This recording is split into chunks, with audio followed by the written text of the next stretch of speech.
जब भगवान कृष्ण कुरुक्षेत्र पहुंचे तो उन्होंने देखा कि पूरी दुनिया के छोटे बड़े देश, छोटे बड़े राज्य के सब लोग वहां पर आए हैं।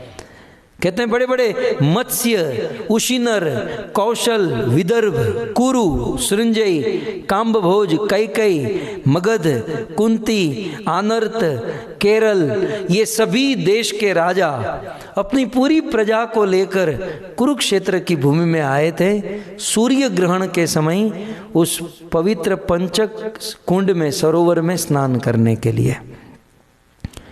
तो इस प्रकार से सब लोग आए। ब्रज में नंद बाबा, यशोदा मैया और सारे ब्रजवासियों को भी जब ये पता चला कि सूर्य ग्रहण है और पवित्र नदी कुंड में स्नान करना चाहिए, तो ब्रजवासी भी उस समय कुरुक्षेत्र में आए स्नान करने के लिए। अब वहाँ तो बहुत बड़ा मेला लग चुका था और उस मेले में सब लोग कृष्ण का दर्शन करना चाहते थे। जितने भी राजा, जितने भी स्टेट से लोग आते थे, कृष्ण को मिलकर कृष्ण का दर्शन करके जाते थे। अब नंद बाबा के मन में हुआ कि मैं भी कृष्ण से मिलूंगा। कई दिन बीते, कई दिन हुए, कृष्ण हमको छोड़कर गए हैं और आज ये सूर्य ग्रहण के बहाने इस अवसर में हमें कृष्ण का दर्शन करने का अवसर मिलेगा।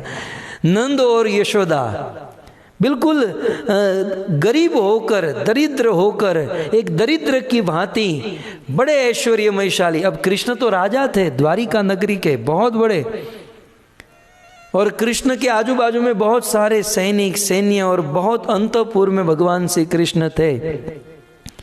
और नंद और यशोदा भगवान श्री कृष्ण के जो सैन्य दल, जो द्वारपाल थे, वहां जाकर बैठ गए। एक दरिद्र की, एक भिक्षुक की तरह ये दोनों बैठ गए और झोली फैलाकर कहते हैं कि बहुत दिन हुए हमें कृष्ण का दर्शन हुआ, क्या हमें कृष्ण का दर्शन मिलेगा? बोले आप हो कौन? अभी लोग जानते नहीं होंगे, आप हो कौन?